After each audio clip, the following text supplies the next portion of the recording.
This is part two of week five as we continue in our survey of the events throughout.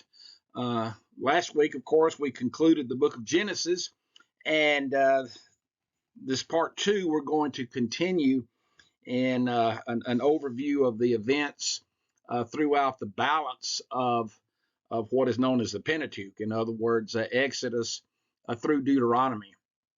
And there is an interesting connection between the book of Genesis and the book of Exodus. And so you'll need your Bible if you can grab that and open to the book of Exodus, and we'll just kind of pick up where we left off in part one. There is, and Old Testament scholars debate how much time has lapsed between the book of Genesis and the book of Exodus from a timeline standpoint, but most agree somewhere between 300 to 400 years. What we do know is that when we close the book of Genesis and Joseph and his family are there in Egypt, they number around 70 people.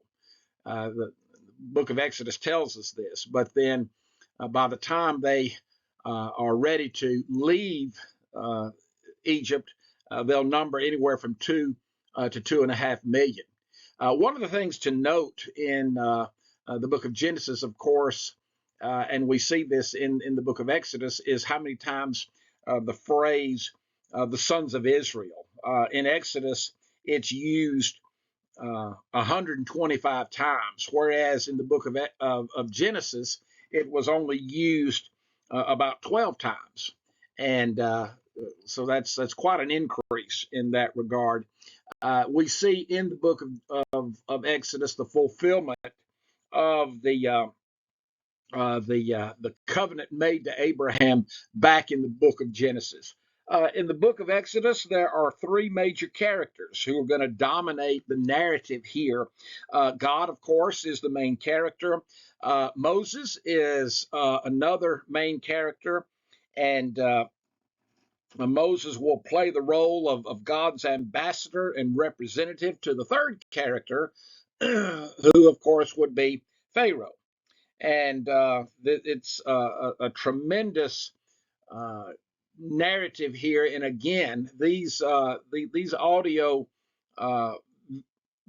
studies that I'm recording for you are, and I keep stressing this, we're not able to cover every minute detail. So I'm trying to just hit the high points. But trust me, that when I say that the drama that the book of Exodus describes between these three major characters is nothing short of spectacular.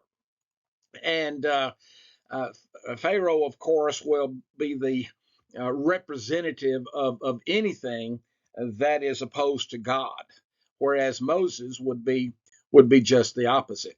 What we see in the opening chapters of the book of Exodus is this desire on the part of Pharaoh, in particular, but all of the Egyptians, to suppress the power and the sheer numbers of the Israelites. And this is due in part to probably because the Egyptians at this point have just overthrown oppressors who had invaded Egypt and had dominated the throne, and now they're fearful that this is going to happen again. And so the part that Pharaoh plays here is, how can we keep these Semitic people from overtaking us? And so a high level of paranoia, and so he comes up with a number of ways to try to suppress the influence of the Israelites. And so he tries three consecutive but unsuccessful plans to control the Israelites and their population. One was to work the Israelites to death.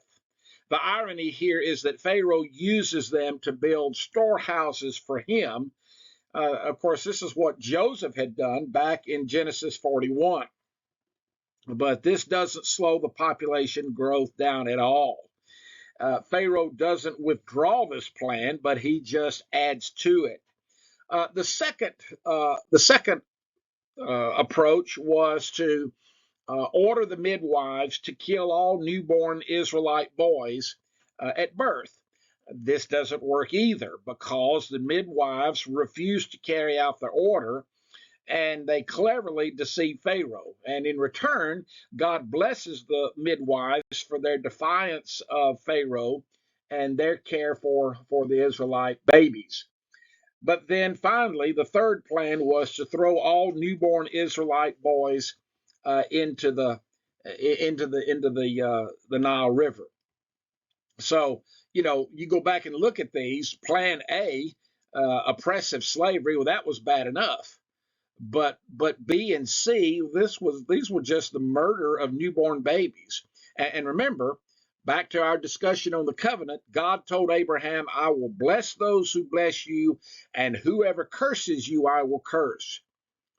And so when Pharaoh enslaves the Israelites and then brutally murders those innocent babies, we can only grasp and wonder how God is going to respond. And so after a series of serious warnings, God will respond with devastating force. And in Exodus 11 and 12, God strikes down the firstborn of every Egyptian household. And in chapter 14, he drowns the entire Egyptian army in the Red Sea. So, as one writer said, it seems to be divine poetic justice. It's in the throes of all of this, Pharaoh's plan A, plan B, and plan C, that Moses is born. Moses comes into the world, and his mother, of course, she's desperate to protect her young infant son. You remember, she puts him in that little box and then hides him in a place around the banks of the Nile River. And Pharaoh's daughter, of course, finds him, and he is taken and adopted and placed in the Pharaoh's house. One can really outline. I don't have this on this PowerPoint, but you can reference the when you download the outlines on the book of Exodus. You can outline that the rest of the Pentateuch, if you will, with Moses' life. Moses lived 120 years. The first 40 years he spends in Egypt. The next 40 he will spend out in the wilderness in Midian. And then from age 80 to 120, he's in the role of leading the Israelites toward the promised land. And so Moses, of course, spends the first 40 years of his life in Egypt. He is, in a place of prominence as a prince of Egypt. On one particular day, however, he saw an Egyptian beating an Israelite, and he killed the Egyptian and buried him. And then, because of fear that the Pharaoh might find out, then he leaves. He leaves and goes out in the middle of nowhere. And for the next 40 years, he will spend his time with his wife and later their son, and he is content to live out the rest of his life in in complete anonymity. But then, of course, God calls Moses from that scene in the burning bush in the third chapter of the book of Exodus. And God reveals himself to him, calls him to action, and after a series of excuses, Moses very reluctantly accepts God's direction to lead his people out of Egyptian bondage. And that incident in the third chapter brings together three major themes that are going to be prominent through the balance of the Old Testament, and that is God's holiness, God's presence and God's power. God identifies himself to Moses by identifying. God identifies himself through that covenant name, I am who I am. And the term Elohim is a generic word that simply means God, but this covenant name, Yahweh, is that specific name for the God of Israel. And there are really some strong covenantal implications of that. Well, Moses, of course, will go before Pharaoh, and Pharaoh is completely uh, resistant to letting the Israelite slaves go. And Moses and his brother Aaron go to Pharaoh, tell him that the Lord God has demanded that he let the Israelites go into the desert, but Pharaoh refuses. In fact, he asks the question, who is the Lord that I should obey his voice? And I do not know the Lord, and I'll not let Israel go. And these words of defiance are going to come back and haunt not only Pharaoh, but they're going to haunt all of the Israelites as well. And so what we see put in place are a series of plagues. And I've got a chart there, and you can see in the first series, the Nile River turned to blood. There was a plague of frogs and gnats, and then of course then flies, and then the death of the livestock, and boils that came upon people, and then of course then there was a third series of hail and locusts and darkness, and then ultimately of course that 10th plague, the death of the firstborn. And what's interesting about these plagues is the plagues were more than just, excuse me, inconveniences on the Israelite people. These demonstrated God's ultimate power, not just over the Egyptians, not just over Pharaoh, but even over the Egyptian gods.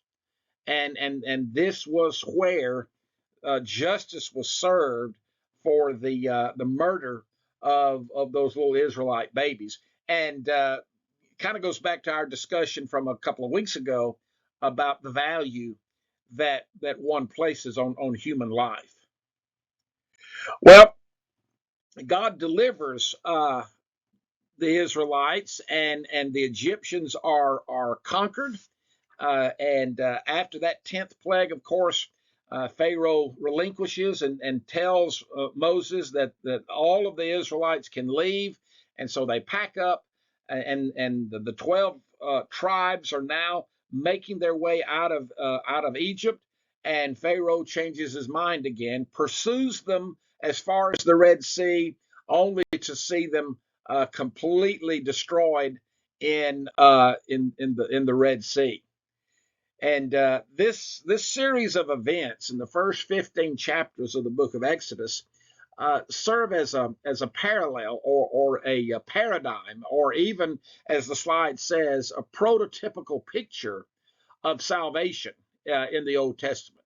And it is a dramatic microcosm, or snapshot, if you will, of the salvation that Jesus will bring in the New Covenant, in the New Testament at this point.